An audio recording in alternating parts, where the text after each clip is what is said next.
Assalamu alaikum wa rahmatullah. Tu crois que tu dois être gentil avec tout le monde? Et si je te disais que cette gentillesse pourrait te détruire? Oui, l'islam ne veut pas que tu sois gentil aveuglément. Aujourd'hui, je vais te révéler pourquoi et surtout comment protéger ton cœur sans perdre ta foi. Reste avec moi, c'est essentiel. 1. La gentillesse n'est pas synonyme de faiblesse. Dans notre monde d'aujourd'hui, beaucoup pensent que pour être aimé, accepté ou respecté, il faut être gentil avec tout le monde, tout le temps. Être gentil, c'est souvent vu comme un signe de douceur, de bonté, d'ouverture d'esprit. Mais parfois, cette gentillesse est perçue comme une faiblesse, une porte ouverte à l'exploitation ou à la manipulation. En islam, la gentillesse est bien plus qu'un simple comportement social. C'est une qualité essentielle qui reflète la miséricorde d'Allah et la noblesse du caractère. Mais la gentillesse, telle que l'enseigne notre prophète, ne signifie pas être naïf, ni laisser quiconque piétiner notre dignité ou notre foi. Dans le Coran, Allah décrit le prophète comme étant extrêmement doux envers les croyants, même envers ceux qui étaient parfois durs avec lui. Dans la sourate Al-Imran, verset 159, il dit « Et par la miséricorde d'Allah, tu as été doux avec eux ». Ce verset montre que la douceur est un don divin, une force spirituelle qui invite au pardon et à la compassion. Cependant, cette douceur est équilibrée par la sagesse. Être gentil ne veut pas dire oui à tout, ni tolérer l'injustice ou le mal. Au contraire, la vraie gentillesse dans l'islam est liée à la justice, à la responsabilité et à la connaissance de soi. Si tu es trop gentil avec des personnes qui ne respectent pas tes limites, tu risques de perdre en paix intérieure. Tu risques de te sentir vidé, blessé ou même trahi. Le prophète a aussi montré comment poser des limites claires. Il n'a jamais laissé personne abuser de lui, même s'il était toujours juste et respectueux. Par exemple, il a dit à ses compagnons « Parfois, la meilleure réponse est le silence ». Ce qui veut dire qu'il ne répondait pas toujours aux provocations avec gentillesse, mais qu'il savait quand se retirer, quand ne pas s'épuiser dans des conflits inutiles. C'est pourquoi être gentil dans l'islam, c'est avant tout être sincère dans ton cœur, avoir la bonne intention. Ce n'est pas pour plaire aux autres à tout prix, mais pour plaire à Allah et suivre son chemin. Cette gentillesse te protège aussi, car elle ne te rend pas vulnérable. Pour le musulman, la gentillesse est une force intérieure, un équilibre entre douceur et fermeté, entre pardon et justice. C'est une qualité qui élève l'âme et rend la société meilleure, mais qui nécessite aussi la sagesse de choisir à qui on l'accorde. Alors comprends bien, ne confonds jamais gentillesse avec faiblesse. Être doux et miséricordieux est une marque d'honneur. Mais savoir dire non, savoir te protéger, c'est aussi une preuve de sagesse et de foi. Allah aime ceux qui agissent avec justice et équilibre. 2. La justice et la protection de soi. Dans l'âme humaine, il y a un besoin profond de justice. Ce besoin, Allah l'a inscrit dans le cœur de chaque être. En islam, la justice n'est pas une option. C'est un pilier fondamental de la foi et un devoir que chaque croyant doit respecter. Mais cette justice ne se limite pas à juger les autres. Elle commence par soi-même, par la manière dont on se traite et dont on se protège. Le Coran nous rappelle cette exigence divine avec force. Ô vous qui croyez, soyez stricts dans vos devoirs envers Allah et soyez équitables. Et que la haine pour un peuple ne vous pousse pas à être injuste. Soyez justes. Cela est plus proche de la piété. Sourate Al-Maïda 5.8. Ce verset souligne que la justice est un chemin vers la piété, un moyen de se rapprocher d'Allah. Mais comment appliquer cette justice dans notre quotidien? Et surtout, comment concilier gentillesse et protection de soi? Parfois, notre gentillesse est mal comprise ou exploitée. Certains peuvent prendre notre cœur ouvert pour un signe de faiblesse pour une porte sans serrure à franchir. Dans ces moments-là, la justice exige que l'on se défende, que l'on pose des limites. Ce n'est pas un acte d'égoïsme, mais une démarche saine pour préserver notre équilibre mental, spirituel et émotionnel. L'islam enseigne que se protéger fait partie de la sagesse. Le prophète a dit « Le fort n'est pas celui qui domine les autres par la force, mais celui qui contrôle sa colère. » Contrôler sa colère ne signifie pas accepter tout sans réaction, mais savoir répondre avec justice et mesure, sans se laisser submerger. De plus, protéger son cœur et son esprit est un acte de respect envers soi-même, mais aussi envers Allah. Pourquoi ? Parce que notre corps, notre âme, notre temps sont des cadeaux d'Allah que nous devons utiliser à bon escient. Si nous laissons des personnes toxiques ou nuisibles nous épuiser, alors nous gaspillons cette bénédiction.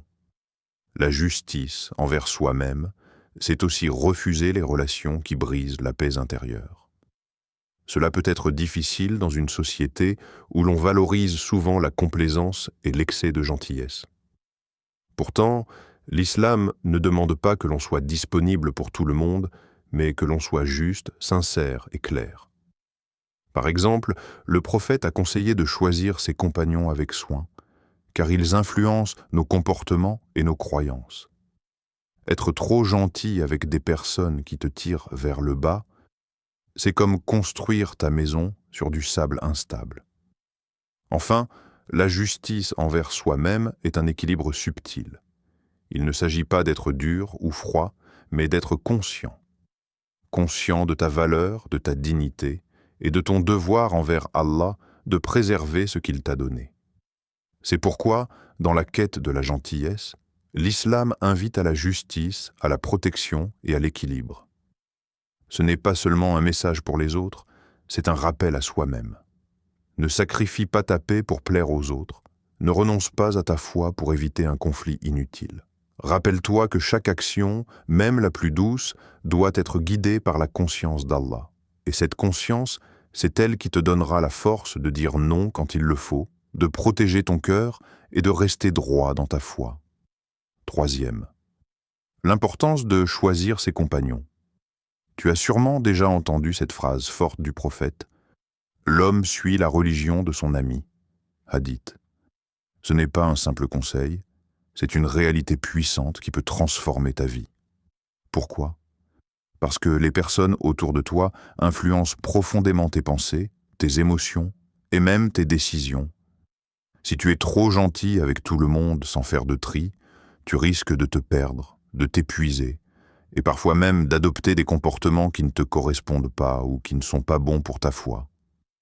Imagine un instant, tu es dans un bateau et tes compagnons sont là à ramer vers une direction précise. Si certains rament dans le sens contraire ou si certains sabotent ton embarcation, tu peux dériver, perdre ton cap, voire sombrer. Choisir ses compagnons, c'est donc un acte de foi autant que de survie spirituelle.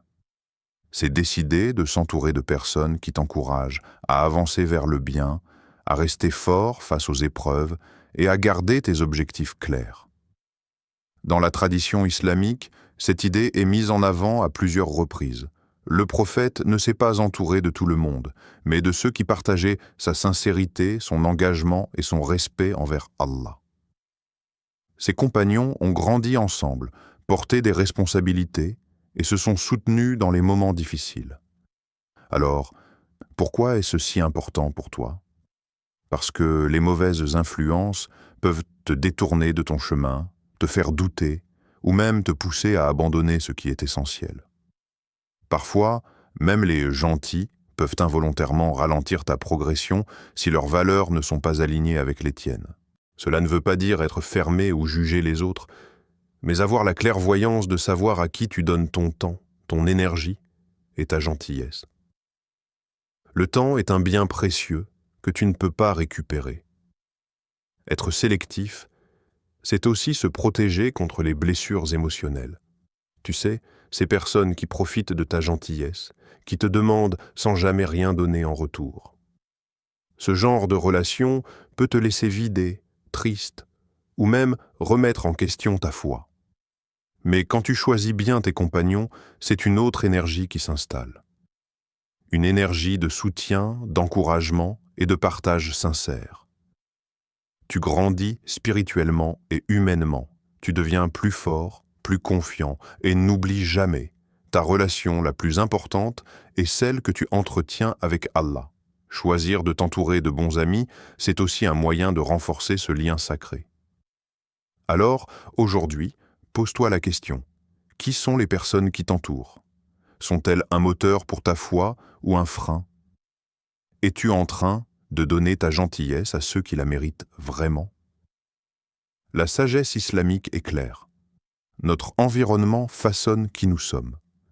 Ne laisse pas ta gentillesse être une faiblesse exploitée par des personnes toxiques.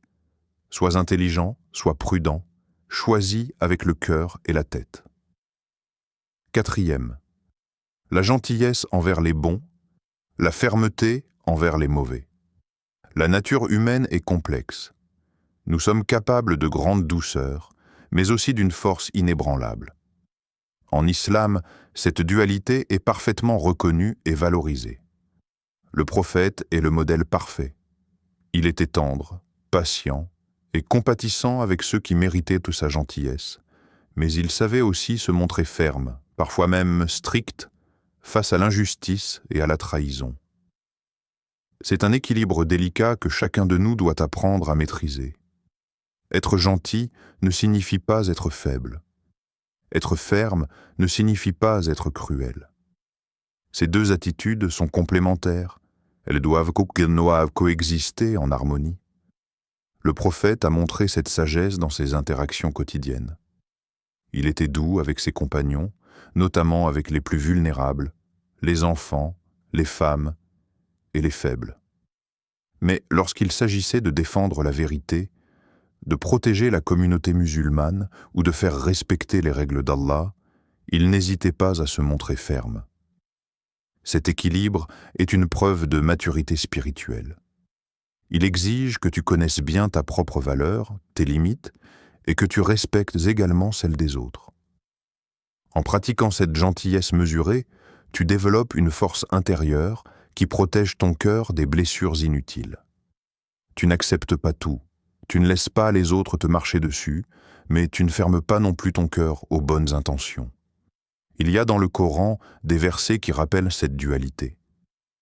Allah dit par exemple, « Combattez sur la voie d'Allah ceux qui vous combattent, mais ne transgressez pas. » Certes, Allah n'aime pas les transgresseurs. Sourate Al-Baqarah 290. Cette instruction indique clairement qu'il faut se défendre, mais sans dépasser les limites du respect et de la justice. Dans la vie quotidienne, appliquer cette sagesse veut dire qu'il faut savoir distinguer les personnes qui méritent ta gentillesse de celles qui cherchent à t'exploiter ou à te faire du mal. Ce discernement te permet de rester calme face aux provocations et de ne pas t'épuiser à vouloir plaire à tout prix. Tu peux être aimable avec quelqu'un, mais te tenir à distance quand c'est nécessaire. Tu peux répondre avec douceur, mais aussi poser un non ferme quand il le faut. En somme, cette attitude t'offre la paix intérieure et la protection nécessaire pour grandir en foi et en caractère. C'est ce que l'islam appelle la hikma, la sagesse, une qualité essentielle pour naviguer dans un monde parfois compliqué. Ainsi, au lieu de chercher à plaire à tout le monde, ce qui est impossible, concentre-toi sur ceux qui partagent tes valeurs, qui respectent ta dignité et qui t'aident à avancer.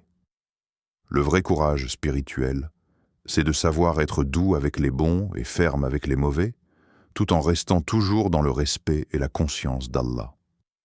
Maintenant que tu sais pourquoi l'islam ne veut pas que tu sois gentil avec tout le monde, dis-moi en commentaire. Est-ce que tu as déjà trop donné à des personnes toxiques? Partage ton expérience. Ça peut aider d'autres frères et sœurs. N'oublie pas de t'abonner à Nour Vision pour recevoir plus de conseils inspirés par notre belle religion. Active la cloche et ensemble, restons forts et sincères. À très vite.